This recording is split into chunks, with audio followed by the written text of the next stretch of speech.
Bismillahirrahmanirrahim. Assalamu ala rasulillah wa ala alihi wa ashabihi wa man wala. Amma ba'd. Ahibbati fillah. Kenapa kita sibuk berpuasa? Kenapa umat Islam tak berhenti-berhentinya melaksanakan sholat 5 waktu? Ditambah lagi sholat-sholat sunnah yang lainnya. Apa sebenarnya yang memotivasi mereka untuk melakukan hal itu? Iman. Kita beriman bahwasanya ada kehidupan setelah ini. Kita beriman ada hari kebangkitan yang Allah Azza wa Jal mengulang-ulanginya, mengingatkan kita di dalam Al-Quranul Karim. Allah berfirman, "Idza zulzilatil ardu zilzalaha wa akhrajatil ardu athqalaha wa qalal insanu ma laha yawma idzin tuhadditsu akhbaraha bi anna rabbaka awha laha yawma idzin yasdurun nas ashtatan liyuraw a'malahum." Semuanya akan hancur. Bumi akan bergoncang sekuat-kuat. Semua yang ada di perut bumi akan dikeluarkan. Bumi akan memuntahkan kekayaan yang ada di dalamnya. Kemudian manusia dibangkitkan dari kuburnya. Mereka kebingungan. Digiring ke padang mahsyar. Mereka melihat ada bongkahan-bongkahan emas yang bergeletakan di jalan dia menuju ke mahsyar. Tapi sama sekali dia tidak menyentuhnya. Pada hari itu nampak manusia dengan pekerjaannya, dengan perbuatannya yang berbeda-beda. فَمَنْ يَعْمَلْ مِثْقَالَ ذَرَّةٍ خَيْرًا يَرَهُ وَمَنْ يَعْمَلْ مِثْقَالَ ذَرَّةٍ شَرًّا يَرَهُ. Barang siapa yang berbuat amal kebajikan sebesar dzarrah. Dzarrah itu semut yang kecil. Niscaya dia akan melihat. Dia akan mendapatkan balasan atas apa yang dia kerjakan. Dan sebaliknya, sekecil apapun keburukan yang engkau lakukan, engkau akan mendapatkan balasan. Dunia ini sudah tua dan akan berakhir. Tapi kita nggak tahu kapan akan berakhir dunia ini. Hanya Allah yang tahu. Dan setiap manusia punya akhiran yang berbeda-beda. Ana entah akan berapa lama lagi hidup di dunia ini. Mungkin setahun, mungkin lebih, mungkin kurang. COVID-19 menunjukkan orang-orang yang awalnya diharapkan berumur panjang, tapi terpaksa dia dikeluarkan dari rumahnya. Ana melihat ada yang diletakkan di jalanan, ada yang keluar dari rumah, masuk rumah sakit dan tidak pernah kembali ke rumahnya. Keluarganya pun ingin mensolatinya, ingin menguburkan jenazahnya, tapi selesai. Ahibati fillah, bicara malam pertama. Malam pertama itu ada yang indah. Dan kebanyakan malam pertama itu malam yang penuh dengan kenangan. Buat teman-teman yang mungkin berangkat ke Swiss, ada yang ke Jerman, ada yang kemana malam pertama sampai, mungkin dia melihat satu hal yang indah, dia benar-benar menikmati malam pertama tersebut. Malam pengantin adalah malam pertama yang dinanti-nanti oleh mereka yang menikah. Di malam itu ada sebuah keindahan yang mereka rasakan. Sebuah kenikmatan yang mereka raih. Tapi gimana kalau malam pertama itu di Nusa Kambangan? Orang yang biasa hidup di rumah yang mewah, di ranjang yang empuk, kemudian dia dimasukkan ke penjara Nusa Kambangan.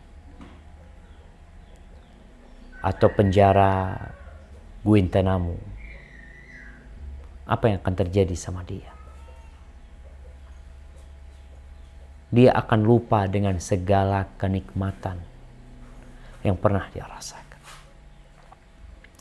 Ahibati fillah, kalau bicara malam pertama di kuburan, insya Allah kita pernah ziarah kubur. Kita melihat tumpukan nisan. Kita melihat bangkai-bangkai yang tertimbun, yang keluarganya tidak ingin mencium aroma bangkai tersebut. Anak tidak ingin mencium bangkai ayahnya. Ayah tidak ingin mencium bangkai anaknya. Suami, istri, semuanya berusaha untuk menghilangkan bangkai tersebut. Sebagian manusia karena kebodohannya, bangkai itu dibakar. Sehingga menjadi debu buat dia. Bapaknya dia bakar. Muslim menguburkannya. Semuanya sunyi senyap kalau kita melewatin kuburan.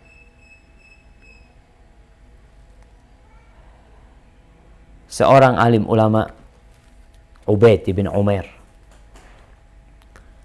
dia pernah berkata, "Innal qabra la yaqulu ya ibna Adam." Sesungguhnya kuburan itu benar-benar berkata sebenarnya untuk anak Adam ini. Jadi kalau kita melihat sunyi senyapnya kuburan, seakan-akan dia mengatakan kepada kita, "Wahai anak Adam, engkau ini sekarang lagi berkunjung ke sini, lagi ziarah, lagi mengantarkan jenazah. Pertanyaannya buat engkau yang masih hidup, apa yang kau persiapkan untuk aku?" Baitul Ghurbah, tempat pengasingan. Baitul Wahdah, tempat kesepian. Wa baitul akalah wa baitud dud, tempatnya cacing-cacing tanah. Tempatnya ulat-ulat. Aku tuh tempat itu. Abdullah bin Mubarak rahimahullahu ta'ala, dia meriwayatkan dari Nuaim, dari Abdullah bin Ubaid bin Umar. Qala balagani. Ini Abdullah bin Ubaid bin Umar mengatakan, telah sampai kepadaku sebuah informasi. Annal mayyit yuq'adu fi hufratihi. Orang yang mati itu, awal dia dikuburkan, jangan bicara malam pertama. Iya, ada yang malam hari dikuburkan, ada yang siang hari buat dia, nggak ada mentari di sana, gelap semuanya. Bahwasanya itu yang mati didudukkan dan dia mendengar langkah-langkah orang yang mengantarkannya pergi. Nggak ada yang ngajak dia bicara. Mungkin awal yang dikatakan oleh kuburan itu, "Waihak ibna Adam, celaka engkau anak Adam. Bukankah engkau sudah dikasih tahu bahwa aku ini sempit, aku ini gelap, aku ini tempat yang busuk." Allahu Akbar. Kita kalau mencium bau bangkai, ya. Kenapa kalau ada orang mati, dibunuh umpamanya dalam rumah, atau dia bunuh diri, kemudian nggak tahu keluarganya? Kapan ketahuan? Satu kampung jadi tahu karena aroma busuknya. Kelak tubuh kita akan busuk. Yang sekarang kita jaga, kita mandi, kita pakai sabun wangi, kita pakai sampo, kemudian ada yang pakai lotion, ada yang wajahnya selalu dibedakin, di make upin. Nanti pada waktu awal malam engkau di sana, awal datang ke sana, selesai semuanya.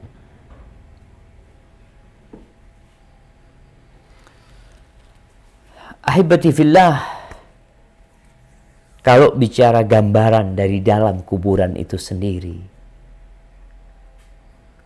Umar bin Abdul Aziz ini dia menantunya khalifah, kemudian jadi khalifah. Dia mengatakan, inna li nafsan tawaqah. Aku tuh punya jiwa yang ambisius. Insya Allah kita semua ambisius. Kita visioner, Masya Allah. Ada pandangan-pandangan masa depan yang kita inginkan. Tapi ternyata ada di antara kita yang visi dan misinya itu nggak lama sebenarnya. Nggak pantas dia disebut visioner. Kenapa? Karena misi dia cuma 70 tahun. Kita ingin yang visinya sampai 1000 tahun. Kita ingin visinya yang unlimited. Umar bin Abdul Aziz menceritakan tentang ambisi dia. Aku itu ingin menikah dengan anaknya khalifah.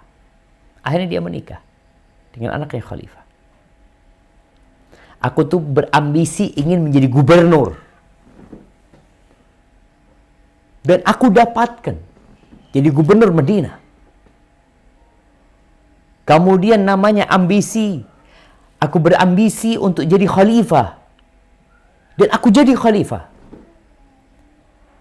Kemudian sekarang ambisiku itu, aku ingin masuk surga.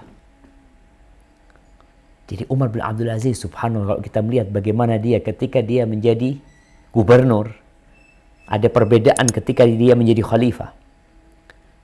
Haywah pernah membawakan kain kepada Umar bin Abdul Aziz waktu dia jadi gubernur. Kasih gubernur tuh kain itu harganya 600 dirham kalau nggak salah. Ya sekitar 60 jutaan mungkin. Kata Umar bin Aziz, sebenarnya kain ini ya bagus. Sayangnya dia masih kasar. Subhanallah jemaah.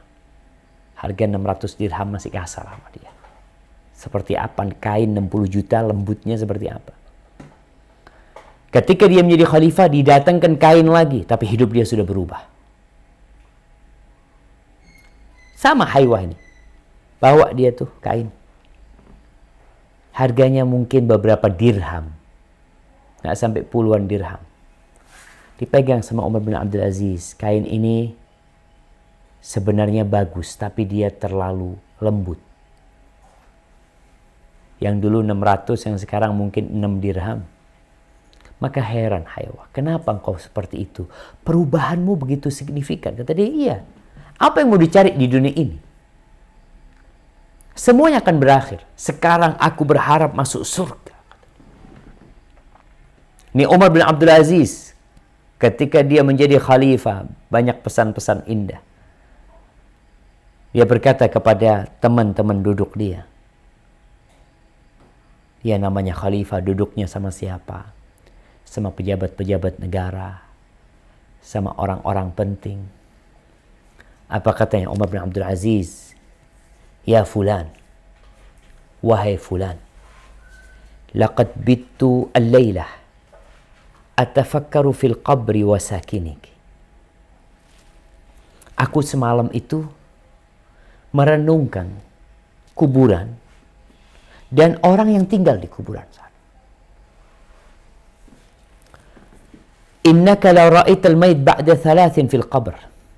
Kira-kira kalau engkau melihat mayit setelah 3 hari di kuburan, engkau kayaknya nggak mau dekat sama dia. Padahal engkau punya hubungan dekat sama dia.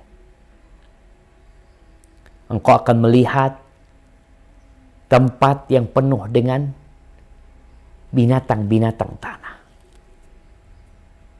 Engkau akan melihat mata yang mungkin sudah jatuh.